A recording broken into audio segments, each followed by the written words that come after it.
Sundays on CNN. Tonight, ICE officials are trying to downplay a series of raids in Mississippi that the local U.S. attorney boasted as historic because federal authorities are now facing fierce criticism about it. They say immigration enforcement wasn't their main goal, but they picked up nearly 700 undocumented immigrants working at food plants. For some, that meant kids came home from the first day of school without their parents waiting for them Wednesday.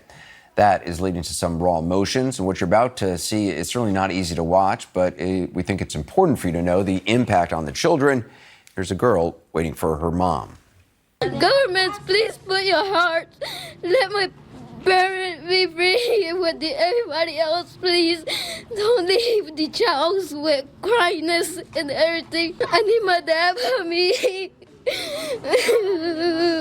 My dad didn't do nothing. He's not a criminal. Please, can I just see my mother, please? Please.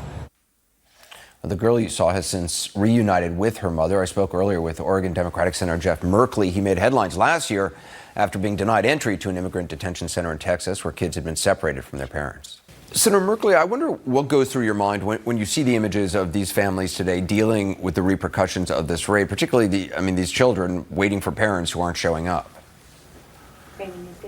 It just raises for me all the memories of child separation, an administration that's conducting this immigration policy in a strategy that traumatizes children without careful planning, perhaps with a lot of callousness, perhaps incompetence, possibly both.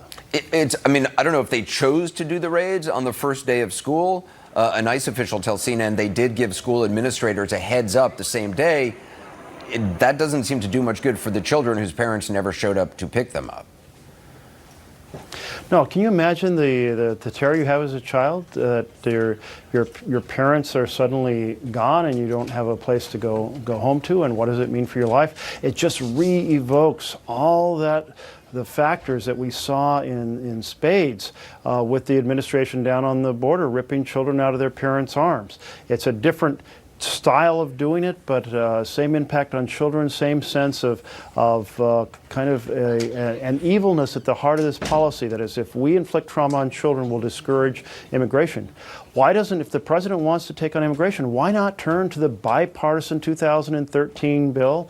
Why not turn to the bipartisan work on Dreamers and bring the nation together to fix a broken system?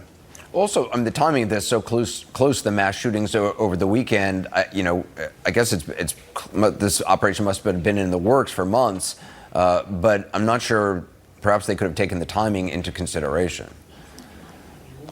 Such a juxtaposition of the president going to Dayton and going to El Paso, trying to at least say a few words about bringing the nation together, but at the same very moment launching these raids on immigrants, accentuating their fear and trauma.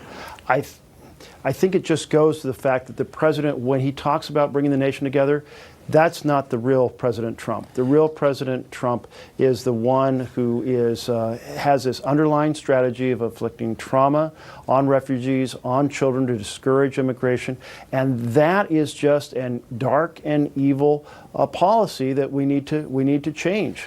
But there are plenty